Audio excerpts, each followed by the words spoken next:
allows the holder to define the access road restrictions, how you can build your road, the size of the harvest areas, the equipment used in the harvest, residual cover after the harvest, and so forth. And all of a sudden, the original owner can find themselves that they cannot harvest their land economically because of all the restrictions being put on by the easement holder that are supposed to be these best management practices.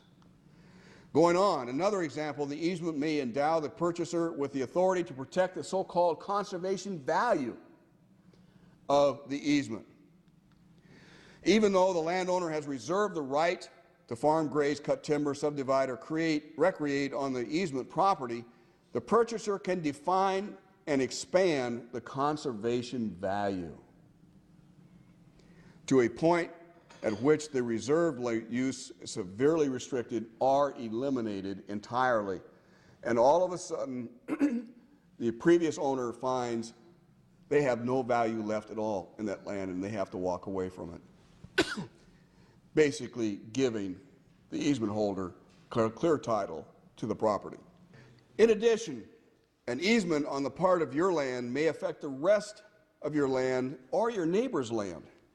Again, for example, if one of the purposes of the easement is to restore wetlands, the management activities may flood the neighbor's property, then causing you to suffer a lawsuit because you're the one responsible for his flooding, not the easement holder. If the purchaser of the easement requires an end to, say, crop spraying, the result may be the spread of noxious weeds to the neighbor's property, again exposing you to a lawsuit. These conservation easements are a very, very dangerous tool that many American rural landowners are just jumping on the bandwagon because they are cash-starved, usually because of regulation. Smart growth is also supposed to reduce traffic congestion. That's one of the promises it makes. Again, through the use of public transportation, light rail, and so forth. But does it really do this? They promise, and it's true, that light rail is cheaper to build than expanding your interstate or freeway system. The trouble is that your road systems go everywhere. The light rail only goes one place. You can have a network of rail in high-density areas, like you see here in Portland, but what about all those other areas that are not served? We can also have what they call this beautification process, which is designed to slow down traffic and create hardships for the driver.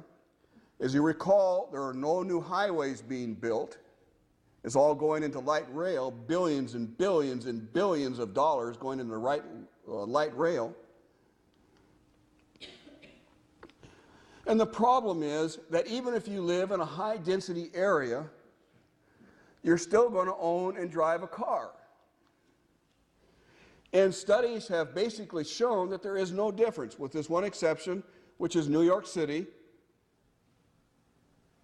All the other areas that were studied showed that it really didn't matter whether you had high density or low density. The fact is that the miles driven are the same. And what happens if you have more cars squeezed into a tighter area with high density? Traffic congestion, the one thing they promised to eliminate, is actually made worse. And of course, the more cars you have, especially in stop and go, what you find is that you have less and less people actually using the transit system itself. New York City, the average is only 12%. The rest of them take taxis or drive. In Boston, San Francisco, and other major metropolitan areas, it drops to less than 5% actually use the transit system. Only a very small percentage of people use this transportation. And you get down to the smaller communities even yet, and it drops below 2%. Now, when you consider that 2% of the people are using a system that is almost as expensive as putting in highways, you've got a problem. In fact, it's so expensive that the Heritage Foundation, Wendell Cox, has reported that for the same money, each new commuter could lease a new Pontiac Grand Am throughout the life of the rail system and pay for more than 100,000 miles of air travel at the average ticket rate each year. They're charged 50 cents to $1 for a ride that's costing anywhere from $15 to $40 to provide. It's unbelievable. Going on in this same quote, he says, alternatively, one could lease the Grand Am and use the remainder of the annual subsidy for the average mortgage payment in the nation's most expensive housing market. In other words, our tax dollars are funding a system that is exorbitantly expensive, far exceeding any cost that a normal American would want to support. An average of $15 to $40 per ride that they're only being charged 50 cents to $1 to take that ride for.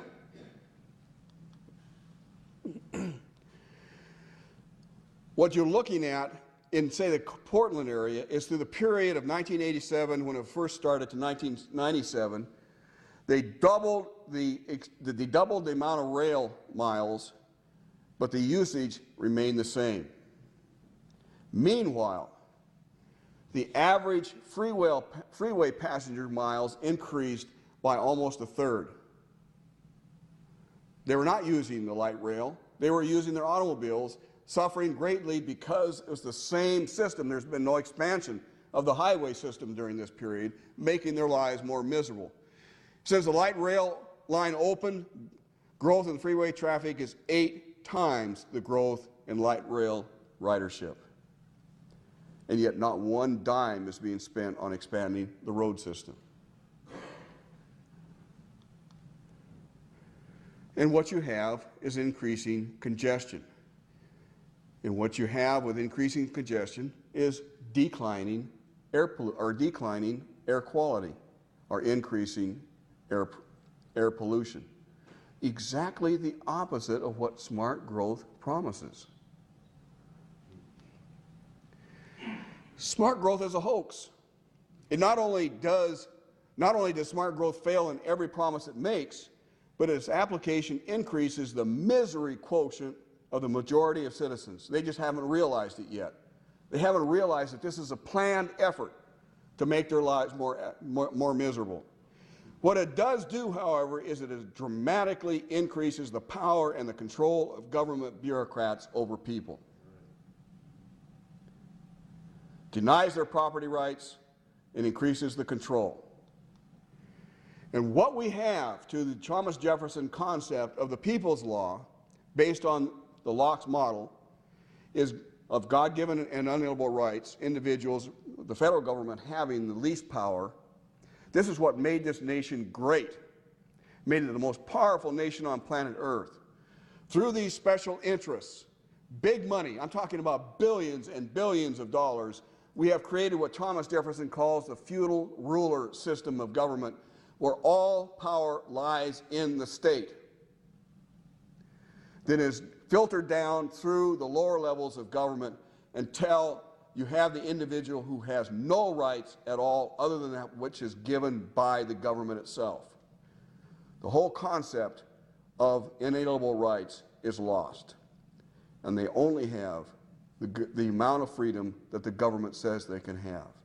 That's what we're evolving to. Is that what we want? Is that what is best for this nation?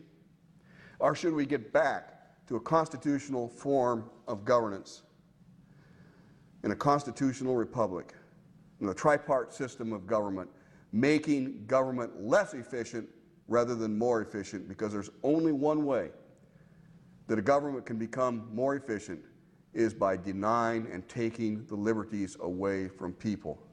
It's the only way. Thank you.